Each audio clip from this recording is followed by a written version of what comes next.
Mari sama-sama kita ucapkan selamat dan sukses untuk Kepolisian Negara Kesatuan Republik Indonesia, Polri.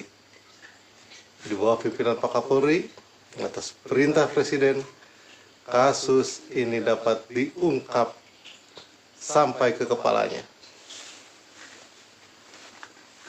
Lihat video beberapa waktu lalu, sesuai dugaan awal. Mudah-mudahan ini adalah puncak yang menjadi titik balik dari kebiasaan aparat penegak hukum merekayasa kasus.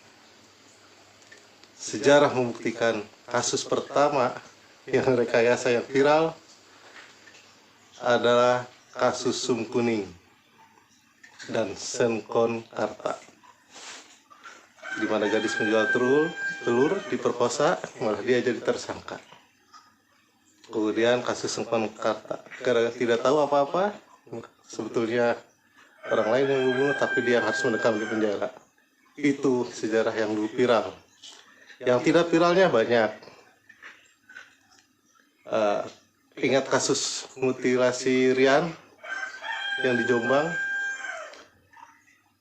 Ada orang lain yang dituduh membunuh orang yang di kebun tebu, padahal Rian pelakunya. Ketahuan setelah Rian mengaku ditangkap, mengaku atas pembunuhan yang lain. Tapi saat itu dengan entengnya jaksa bilang sudah sesuai proses hukum, katanya sudah jadi hukum. Yang tidak viralnya lagi, itu viral juga tuh, sampai selamat untungnya. Yang pengemudi ojek online di Solo bulan Juni 2021, dia bawa miras, dijadikan tersangka, padahal pemesannya petugas juga kan, malah yang pesan nggak diapa-apain.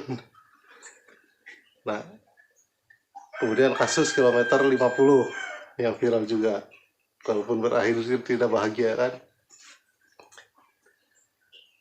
Mudah-mudahan kasus Ferdy Sambo ini adalah puncak dari rekayasa kasus. Nah, nantinya menjadi titik balik. Kedepannya tidak ada lagi petugas aparat hukum yang berani untuk merekayasa suatu kasus. Sekarang mari kita berikan apresiasi yang luar biasa kepada Barada Richard Eliezer, atau yang selalu dikenal dengan Barada E. Barada Richard ini seorang anggota Brigade Mobil, singkat Brimob, yang merupakan kesatuan khusus milik Polri yang bersifat paramiliter. Dan sebagai prajurit Brimob, Barada Richard ini telah melaksanakan tugasnya dengan baik. Di awal, saat dia diperintahkan menembak oleh atasan, dia melaksanakannya. Itu memang seorang prajurit sejati. Apapun perintah atasan dilaksanakan. Tembak, tembak. Habisi, habisi. Tangkap, tangkap. Singkirkan, singkirkan.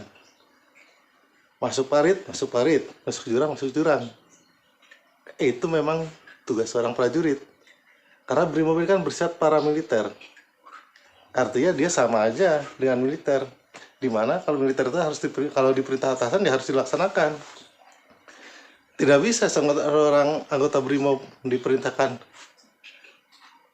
tangkap.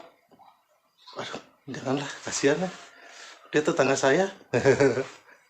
Atau janganlah, kasihan, nggak tega. Tidak bisa. Harus dilaksanakan setiap perintah atasan. Dan risikonya ya harus ditanggung. Apapun risikonya, laksanakan dulu. Karena sudah di awal kan sudah tekan kontrak. Kalau bersifat paramiliter itu kan, kalau tidak di penjara, kitanya luka. Kalau saya tugas itu kan bisa juga kita gugur di medan tugas. Dan itu sudah risiko dari awal. Makanya kalau punya anak, jangan dipaksakan menjadi aparat, jangan dipaksakan jadi polisi, jadi tentara kalau dia tidak berminat kan. Apalagi kita sampai mengeluarkan uang puluhan juta, ratusan juta untuk nyogok, karena risikonya berat. Di awal sudah tekan kontrak, nyawa taruhannya. Tugas apapun itu, mau di lantas sebagai polisi, mau di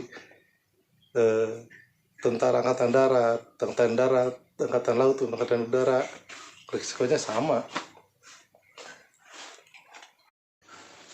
Dari sudut pandang kepolisian atau BRIMOB, Barada ini kan ketika melaksanakan perintah dia udah prajurit yang baik. Tapi kemudian setelah melewati pemeriksaan,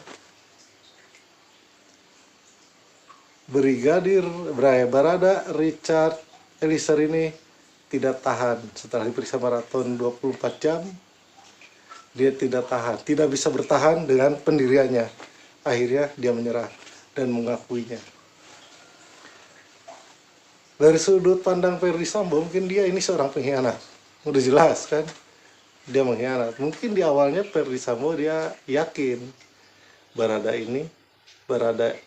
Richard Eliezer ini kan anggota BRIMOB, paramiliter. Dimana di latihan pendidikan dasarnya ada teknik dan taktik untuk bertahan dari interogasi.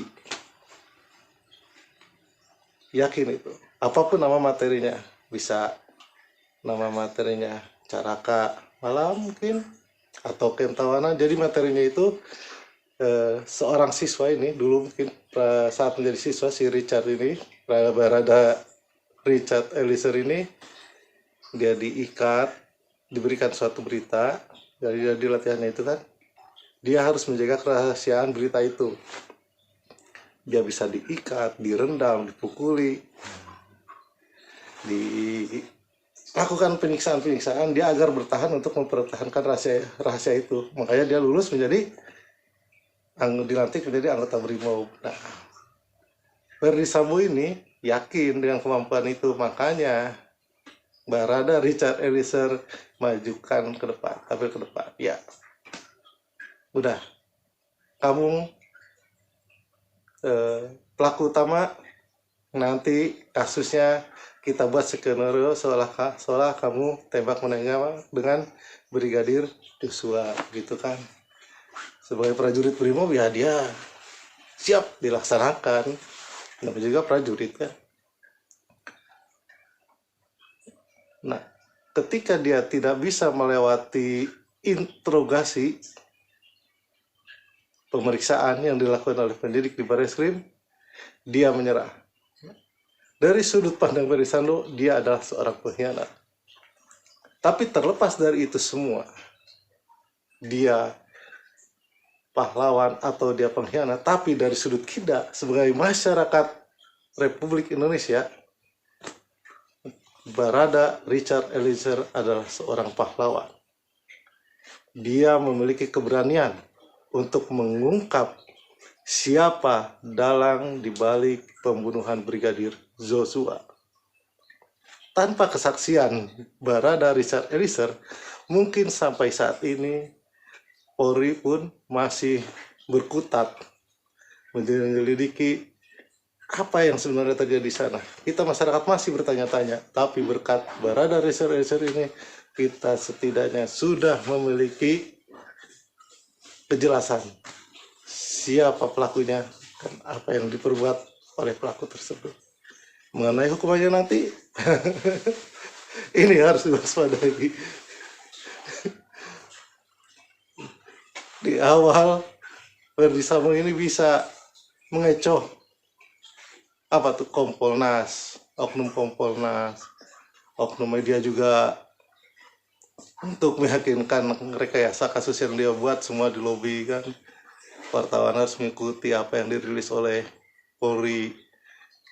Kemudian juga oknum Kompolnas bilang tidak ada kejanggalan. Komnas Perempuan juga tuh menanggapi ini laporan istrinya kan, adanya pelecehan seksual. Semualah sudah dilobi. Tapi akhirnya ya happy ending ini kan, berakhir bahagia untuk kita semua, walaupun tidak bahagia bagi korban. Bagaimanapun, walaupun terungkap, ini tidak dapat menggantikan nyawa Brigadir Joshua.